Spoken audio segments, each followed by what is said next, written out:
YSM news కి స్వాగతం. బులెటిన్ల ముందుగా హెడ్లైన్స్ చూద్దాం. పార్టీ కేంద్ర కార్యాలయంలో మాజీ మంత్రి అండ్ పిఎస్సి సభ్యురాలు శ్రీమతి విడుదల రజని ప్రెస్ మీట్. రాష్ట్ర వ్యాప్తంగా స్వర్ణాంధ్ర విజన్ కార్యాలయాలు.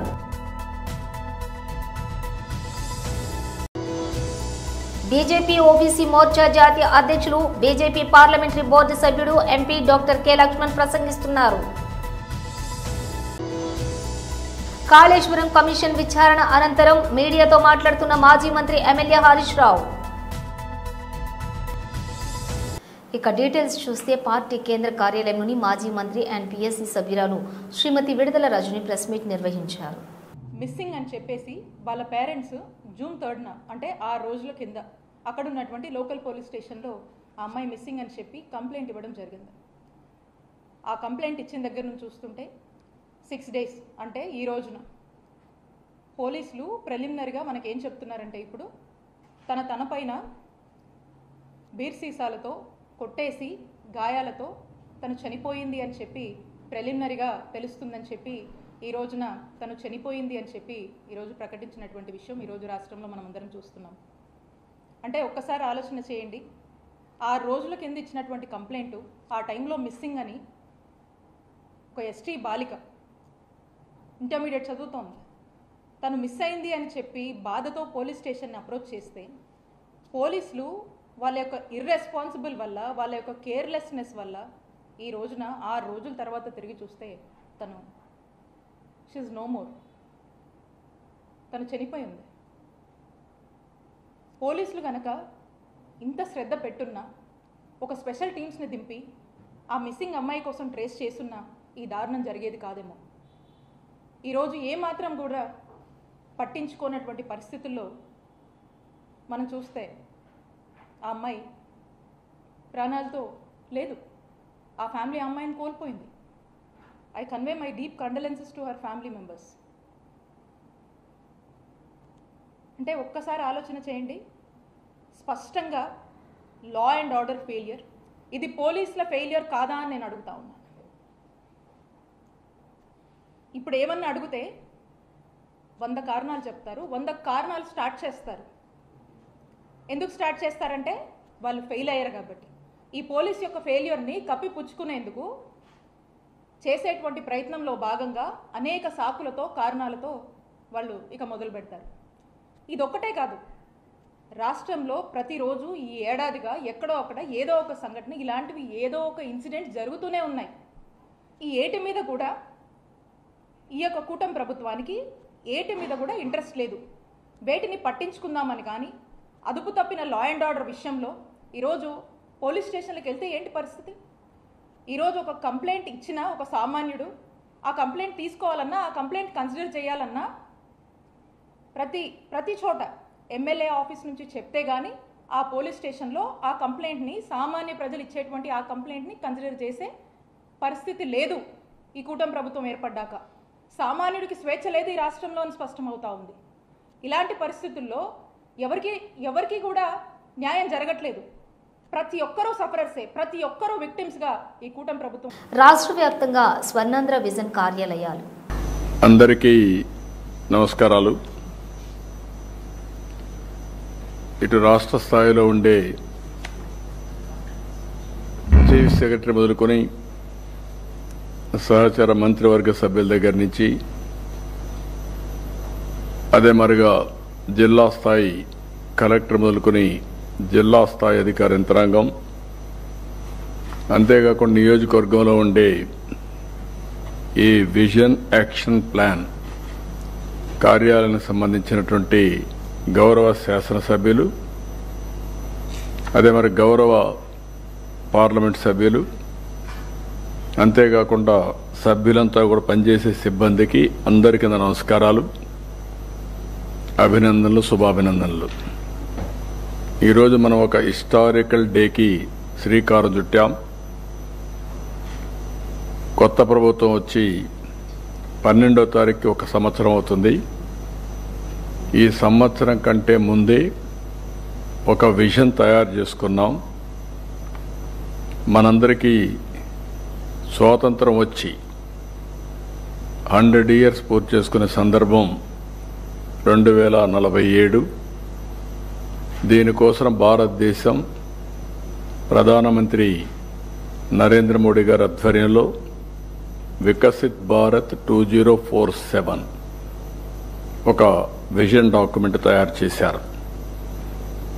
మనం కూడా దానికి సింక్రనైజ్ చేసుకుంటూ స్వర్ణాంధ్ర విజన్ 2047కి మనం శ్రీకారం చుట్టాం.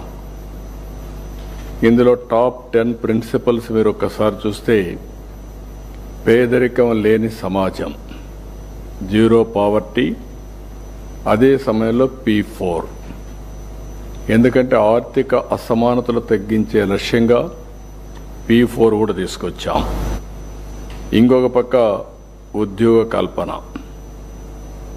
అది కాకుండా మూడోది నైపుణ్యం, మానవ వనరుల అభివృద్ధి, నాలుగోది నీటి భద్రత, తాగడానికి కానీ వ్యవసాయానికి, ఇండస్ట్రీకి water security, agritech, future is agriculture, అగ్రికల్చర్లో రైతుకు గిట్టుబాటు ధర రావాలి, ఆదాయం పెరగాలి. అందుకే ఈరోజు మనం అగ్రిటెక్ని ఫోకస్ చేస్తున్నాం, వాల్యూ అడిషన్ కూడా ఫోకస్ చేస్తున్నాం. అదే మరిగా అంతర్జాతీయ స్థాయి లాజిస్టిక్స్. యాజ్ ఆన్ టుడే మనం చూస్తే మన దేశంలో 14% లాజిస్టిక్స్ కాస్ట్ ఉంది. ఇంటర్నేషనల్గా చూస్తే 8%. బీజేపీ ఓబీసీ మోర్చా జాతీయ అధ్యక్షులు, బీజేపీ పార్లమెంటరీ బోర్డు సభ్యుడు ఎంపీ డాక్టర్ కె లక్ష్మణ్ ప్రసంగిస్తున్నారు. నరేంద్ర మోడీ గారు మూడవసారి మొదటి సంవత్సరం అంటే 11 సంవత్సరాలు దిగ్విజయంగా తన పాలన పూర్తి చేసుకున్న సందర్భంలో వారికి తెలంగాణ ప్రజల తరఫున, భారతీయ జనతా పార్టీ తెలంగాణ శాఖ తరఫున హృదయపూర్వకమైనటువంటి శుభాకాంక్షలు. ఏ భారత ప్రజలైతే ప్రజాస్వామ్యానికి లోబడి 3 సార్లు ఒక వ్యక్తిని వరుస క్రమంగా, అందులో అత్యంత వెనుకబడ్డ సామాజిక వర్గానికి సంబంధించిన వ్యక్తి, అతి పేద కుటుంబంలో జన్మించి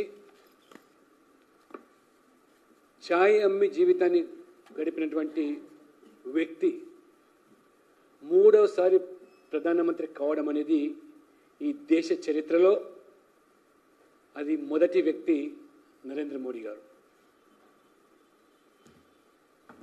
ఈ 11 సంవత్సరాల్లో పాలనలో తెలంగాణ భారత ప్రజల ఆకాంక్షలు, ఆలోచనకు అనుగుణంగా ఏ నమ్మకంతోనైతే వారు ఓటేసి గెలిపించారో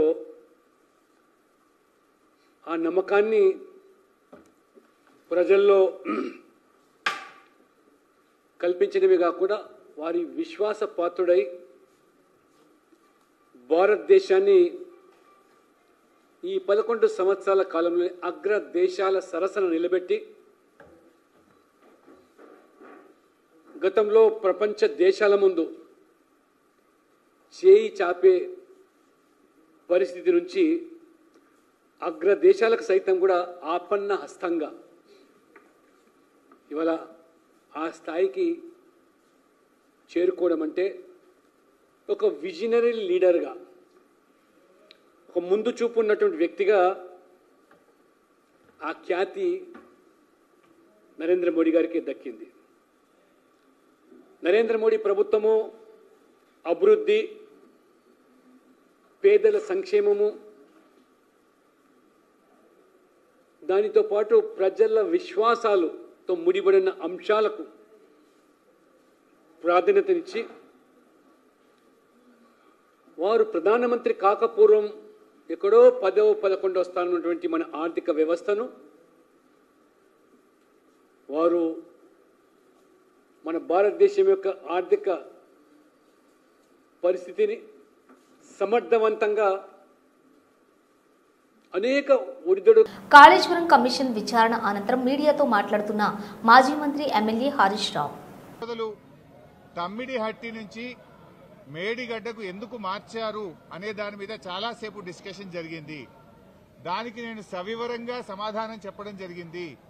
ముఖ్యంగా కొత్తగా ఏర్పడ్డ తెలంగాణ ప్రభుత్వం తమ్మిడిహట్టి దగ్గరే దాన్ని కట్టడానికి అన్ని రకాల ప్రయత్నం చేశాము. నేను ఇరిగేషన్ మంత్రి అయినప్పుడు రివ్యూ చేసుకుంటే ప్రాణహిత చేవెళ్ల ప్రాజెక్టును 7 భాగాలు 28 ప్యాకేజీలుగా నిర్ణయించి టెండర్లు పిలిచి పనులు ప్రారంభించారు. హెడ్ దగ్గర పని స్టార్ట్ చేయకుండా తోకల దగ్గర పని స్టార్ట్ చేసిండ్రు.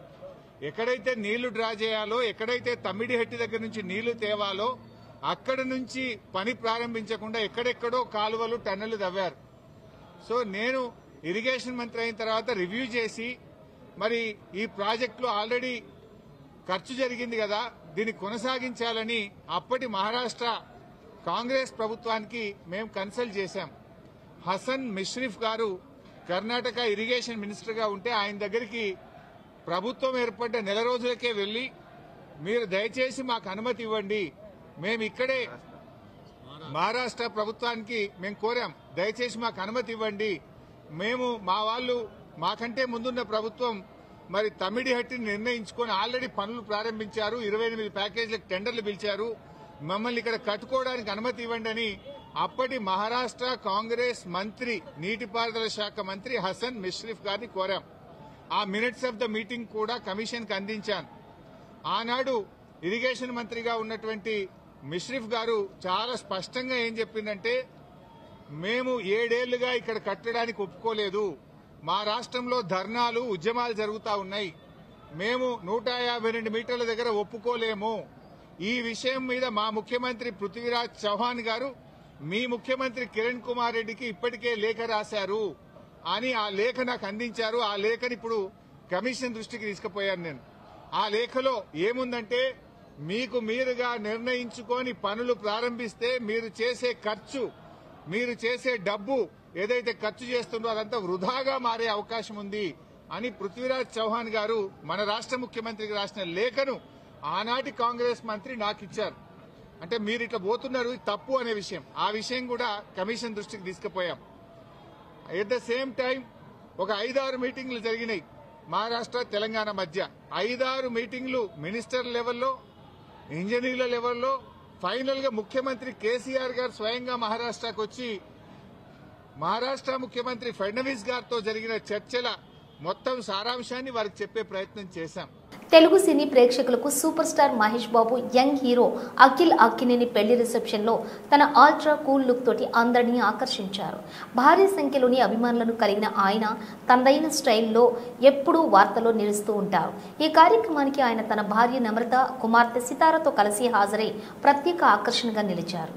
ఈ వేడుకల్లో మహేష్ బాబు ధరించిన ఫుల్ స్లీవ్ టీ షర్ట్ చూడటానికి చాలా సాధారణంగా కనిపించింది. అయితే ఆయన లుక్ పై అభిమానులు, సోషల్ మీడియా యూజర్లు వెంటనే దృష్టి సారించారు. మహేష్ ధరించిన ఆ టీ షర్ట్ వివరాలు తెలుసుకునే పనిలో పడ్డారు. వారి అన్వేషణలో ఆసక్తికరమైన విషయాలు వెలుగులోకి వచ్చాయి. ఈ టీ షర్ట్ ప్రపంచ ప్రఖ్యాత లగ్జరీ ఫ్యాషన్ బ్రాండ్ అయిన హ్యాన్స్ కు చెందినటువంటి అని తేలింది. ఇక దాని ధర తెలిస్తే అభిమానులు ఒక్కసారిగా ఆశ్చర్యపోయారు. ఆ సింపుల్ గా కనిపించేటటువంటి టీ షర్ట్ ఖరీదు అక్షరాల 1,51,678 రూపాయలని తెలియటంతో అందరూ కంగు తిన్నారు. ప్రస్తుతం ఈ వార్త సోషల్ మీడియాలో తెగ ట్రెండ్ అవుతోంది. మహేష్ బాబు స్టైల్, ఆయన ధరించే వస్త్రాల ధరలు ఎప్పుడు చర్చనీయాంశంగా మారుతూ ఉంటాయని మరోసారి రుజువైంది. గతంలో మంగళగిరి పరిసర ప్రాంతాల్లో ఎన్ని చెరువులు ఉండేవి, అవి ప్రస్తుతం క్రమేపీ కనుమరుగవుతున్నాయని వాటిని పరిరక్షించడం మనందరి బాధ్యత అన్నారు. గత ఏడాది వచ్చిన వరదలను దృష్టిలో ఉంచుకుని ప్రస్తుతం ఉన్నటువంటి చెరువులను తక్షణమే పునరుద్ధరణ పనులు చేయాలని డిమాండ్ చేశారు. దీనిపై తాను పోరాటం పార్టీలకు అతీతంగా చేస్తానని స్పష్టం చేశారు. ఈ సందర్భంగా మంగళగిరి తాడేపల్లి నగరపాలక సంస్థ కమిషనర్ అలీం బాషాకు వినతి పత్రం అందజేశారు. హైదరాబాద్ తరహాలోని అమరావతి ప్రాంతంలో ఉన్న మంగళగిరి పరిసర ప్రాంతాలకు రాబోయే ముంపు నుంచి కాపాడాలని అధికారులను కోరారు. వృద్ధపేరుకు నమస్కారాలు తెలియపరుస్తున్నాను. నేను ఈ రోజున మన మున్సిపల్ కమిషనర్ గారిని కలవడానికి వచ్చాను. దానిలో భాగంగా ఏంటంటే విషయం ఏంటంటే మంగళగిరి పట్టణంలో ఉన్నటువంటి చెరువులు నల్ల చెరువు కానీ, ఎర్ర చెరువు కానీ, రత్నాల చెరువు కానీ అనేక రకమైన చెరువులు ఉన్నాయి. నాంచారం చెరువు కానీ అనేక రకమైన చెరువులు ఉన్నాయి. ఆ చెరువులను అన్నీ ఆక్రమించి కన్స్ట్రక్షన్ చేయడం జరిగింది.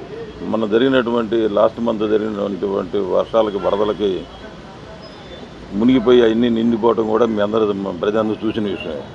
దాంట్లో భాగంగానే నేను లాస్ట్ మంత్ కమిషనర్ గారికి, కలెక్టర్ గారికి ఒక మెమోరాండం పంపించాను. ఏం పంపించానంటే సర్వే నెంబర్ 39 ఎర్ర చెరువు, 49 నల్ల చెరువు, రత్నాల చెరువు, నాంచారం చెరువు ఇంకా ఇతర చెరువులు ఆక్రమణకు గురి అయ్యాయి. పూడిక చెరువులు పూడ్చి అక్రమ కట్టడాలు, భవన నిర్మాణం 9 నల్ల చెరువు, రత్నాల చెరువు, 39 ఎర్ర చెరువు, నాంచారం చెరువు ఇంకా ఇతర చెరువులు ఆక్రమణకు గురి అయ్యాయి.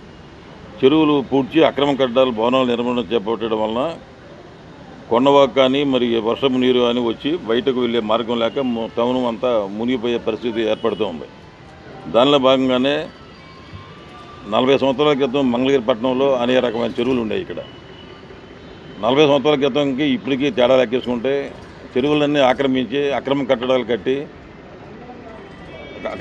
కట్టడం జరిగింది. అది అందరూ మంగళగిరి ప్రజలందరూ చూస్తూనే ఉన్నారు. దానిలో భాగంగానే వర్షం నీరు వస్తడం వల్ల మునిగిపోవటం, మన ఏరియా మంగళగిరిలో మునిగిపోవటం జరుగుతూ ఉంది. భూగర్భ కట్టడాల వలన ఏంటంటే మంగళగిరి పట్టణంలో భూగర్భ జలాలు కూడా ఇంకిపోవడం జరుగుతూ ఉంది. దానివల్ల నేనేం చేశానంటే కమిషనర్ గారిని ఇప్పుడు నుంచి గుంటూరు వెళ్ళి కలెక్టర్ గారిని కూడా కలిసి ఒక మెమోరాండం, ఒక రిప్రజెంటేషన్ ఇద్దామని చెప్పి ఉద్దేశంతో నేను లాస్ట్ మంత్ 9వ తారీఖు నాడు ఒక రిప్రజెంటేషన్ ఇచ్చాను, వాళ్ళు పంపించాను. దాని మీద ఏ విధమైనటువంటి యాక్షను నాకు ఇంతవరకు తీసుకుంటున్నామని చెప్పి వాళ్ళు రిటర్న్గా కమిషనర్ గారు కానీ, కలెక్టర్ గారు కానీ నాకేం ఇవ్వలేదు. దాని నిమిత్తం 1 నెల అయిపోయింది కాబట్టి మరలా ఇవాళ వచ్చి అదే రిప్రజెంటేషన్ మరలా కమిషనర్ గారికి ఇచ్చి ఇప్పుడు కలెక్టర్ గారికి కూడా ఇస్తాను కానీ వెళ్తున్నాను. దీని తర్వాత వీళ్ళు ఏం యాక్షన్ తీసుకుంటారో చూసి ఏ విధమైన యాక్షన్ తీసుకునే పక్షంలో నేను హైకోర్టుకి వెళ్ళి, హైకోర్టు మన న్యాయస్థానం, రాష్ట్రానికి న్యాయస్థానం, ప్రథమ న్యాయస్థానం హైకోర్టు కాబట్టి హైకోర్టుకి వెళ్ళి హైకోర్టు ద్వారా ఈ సమస్యను పరిష్కరించమని చెప్పి అడుగుదామని చెప్పి నేను కోర్టు వారిని అడుగుదామని చెప్పి అనుకుంటున్నాను. ప్రధానంగా ఈ చెరువులు ఆక్రమించడంలో కొంతమంది దళారులు ఉన్నారనేది వాదన నిలబడుతుంది. దీన్ని అంటే ఇప్పుడు పేదలకి ఇల్లు కూడా పంచుతున్నారు. ఈ వీటిల్లో ఆక్రమించుకున్న వాటిల్లో ఇల్లు వేసుకున్న వాళ్ళకి ఇల్లు కూడా ఇస్తున్నారు. దాన్ని ఏ విధంగా తీసుకొచ్చి ఆక్రమించుకున్నారనే తీమని, దళారులు ఆక్రమించుకున్నారనే కట్టడాలనే తీమని నేను కోరేది. ఇప్పుడు కొంతమంది దళారులు ఆక్రమించుకొని అక్రమ కట్టడాలు కట్టారనే ఉద్దేశంతోనే చెరువులు పూడికి తీయమని అడుగుతున్నాను నేను. ఇవాళ చెరువులు పూడికి తీస్తే చెరువుని ఆటోమేటిక్గా మళ్ళీ వరద నీరు దాంట్లో ఇంకుతుంది కాబట్టి వరద ముంపు అనేది ఉండదని చెప్పి నా ఉద్దేశం.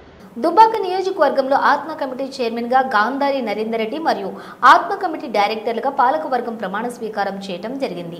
ముఖ్య అతిథిగా దుబ్బాక నియోజకవర్గం ఇన్ఛార్జి చేరుకు శ్రీనివాస్ రెడ్డి మరియు సిద్దిపేట జిల్లా ఇన్ఛార్జి పూజల హరికృష్ణ, వివిధ మండలాల కాంగ్రెస్ పార్టీ అధ్యక్షులు, ఉపాధ్యక్షులు, మండల సీనియర్ నాయకులు, అన్ని గ్రామాల అధ్యక్షులు, వివిధ హోదాల్లో పనిచేస్తున్నటువంటి కాంగ్రెస్ పార్టీ నాయకులు, ఇందిరమ్మ కమిటీ సభ్యులు, సోషల్ మీడియా, మహిళా కాంగ్రెస్ కార్యకర్తలు, కాంగ్రెస్ పార్టీ కుటుంబ సభ్యులు అందరూ వచ్చి ప్రమాణ స్వీకారాన్ని విజయవంతం చేయడం జరిగింది. మీకు ఆత్మ కమిటీ ద్వారా దుబ్బాక నియోజకవర్గ రైతాంగానికి సేవలే ఒక అదృష్టం కలగడం ఒక మంచి పరిణామం కాబట్టి అవకాశాన్ని సద్వినియోగం చేసుకొని ఈ ప్రాంత రైతాంగం వారి అభివృద్ధి కోసం నిరంతరం మీరు శ్రమించి ప్రభుత్వానికి మంచి పేరు వేసిన బాధ్యత ఆత్మ కమిటీ పైన ఉంది. ఎందుకంటే మనము ఎన్నో సంక్షేమ కార్యక్రమాలు ప్రజాప్రభుత్వంలో రైతు రుణమాఫీ కావచ్చు, రైతన్నలకు ఉచిత కరెంటు ఇళ్ళకు 200 ఇళ్ళ కావచ్చు, మరి గ్యాస్ సిలిండరు ఈరోజు 500 రూపాయలకు అందిస్తున్నాం. అదే కాకుండా ఇందిరమ్మ ఇల్లు ఏకకాలంలో 1 సంవత్సరంలోనే దుబ్బాక నియోజకవర్గంలో పేద రైతన్నలకు మరి 3500 ఇళ్ళు 1 సంవత్సరంలోనే శాంక్షన్ చేస్తారు. మన దుబ్బాక నియోజకవర్గం వచ్చినాయంటే ఇది ప్రజాప్రభుత్వం, ఇది రైతుల ప్రభుత్వం. మరి ఇప్పుడే మన ఉస్మానాబాద్లో కూడా రైతు మేళా జరుగుతూ ఉంది. రైతులు ఏ విధంగా ఆర్థికంగా పైకి తీసుకురావాలి, ఎందుకంటే 70% మంది రైతాంగం తెలంగాణ రైతులందరూ వారి జీవనోపాధి రైతు వ్యవసాయం కాబట్టి రైతుని వాళ్ళని అభివృద్ధి చేసినప్పుడే రాష్ట్రం అభివృద్ధి చెందుతుంది. కాబట్టి ఇంకా ఎన్నో సంక్షేమ కార్యక్రమం, అది కూడా సన్నబియ్యం కూడా ఈరోజు మనము సన్నబియ్యం ఏ రాష్ట్రంలో సన్నబియ్యం ఇవ్వట్లేదు, కానీ మన ప్రభుత్వంలో ఇంటికి పేదవారికి సన్నబియ్యం ఇస్తున్నాం. మరి సన్నబియ్యం అంటే రైతాంగానికి 500 రూపాయలు బోనస్ ఇస్తున్నాం.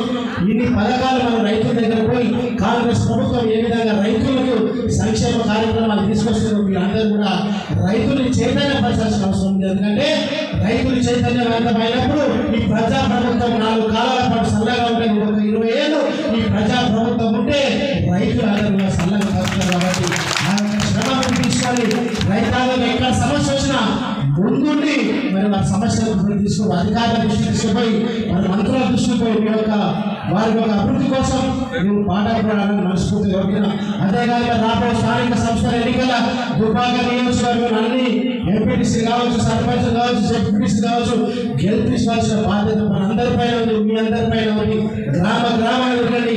ఏ విధంగా ఈ ప్రజా ప్రభుత్వం మన రైతాంగానికి సంక్షేమ కార్యక్రమాలు ఇస్తుందో ఇంకా అభివృద్ధి కార్యక్రమాలు 4 సంవత్సరాలు ఉండాలంటే కాంగ్రెస్ పార్టీ దీవించాలి. మరి కాంగ్రెస్ పార్టీ గెలిచినప్పుడే మళ్ళీ 2028లో మన కాంగ్రెస్ పార్టీ జెండా దుబ్బాకని ఎగురుతారు. కాబట్టి ప్రతి ఒక్క కార్యకర్త సంఘంలో మీరే ఒక శాసనసభ్యుడు మీరే అనుకోండి, మీరే ఎంపీటీసీ అనుకోండి, మీరే జెడ్పీటీసీ అనుకోండి. ఖచ్చితంగా ప్రతి ఒక్క స్థానం మనం కాంగ్రెస్ పార్టీ గెలిచినప్పుడే. ఎందుకంటే గత 10 సంవత్సరాల దుబ్బాక నియోజకవర్గం ఎంతో అక్కడ కేవలం సిద్ధిపేట గజ్వేల్ అభివృద్ధి జరుగుతూ ఉంటే ఇక్కడ గెలిచిన నాయకులు మౌనంగా చూసిన తప్ప ప్రాంత అభివృద్ధి కోసం కృషి చేయలేదు. కాబట్టి మన ప్రభుత్వంలో మన బాధ్యత కాబట్టి మనమందరం ప్రజల దగ్గర పోదాం. ప్రజల మన్నను పొంది రాబోయే స్థానిక సంస్థల ఎన్నికల్లో దుబ్బాక నియోజకవర్గ కాంగ్రెస్ పార్టీ జెండా ఎగరేసి మనమందరం కూడా కాంగ్రెస్ రుణం తీసుకోవాల్సిన అవసరం ఉంది. మరొకసారి బులెటిన్ ముగించే ముందు హెడ్లైన్స్ మరోసారి. పార్టీ కేంద్ర కార్యాలయంలో మాజీ మంత్రి అండ్ పిఎస్సి సభ్యురాలు శ్రీమతి విడుదల రజని ప్రెస్ మీట్. రాష్ట్ర వ్యాప్తంగా స్వర్ణాంధ్ర విజన్ కార్యాలయాలు.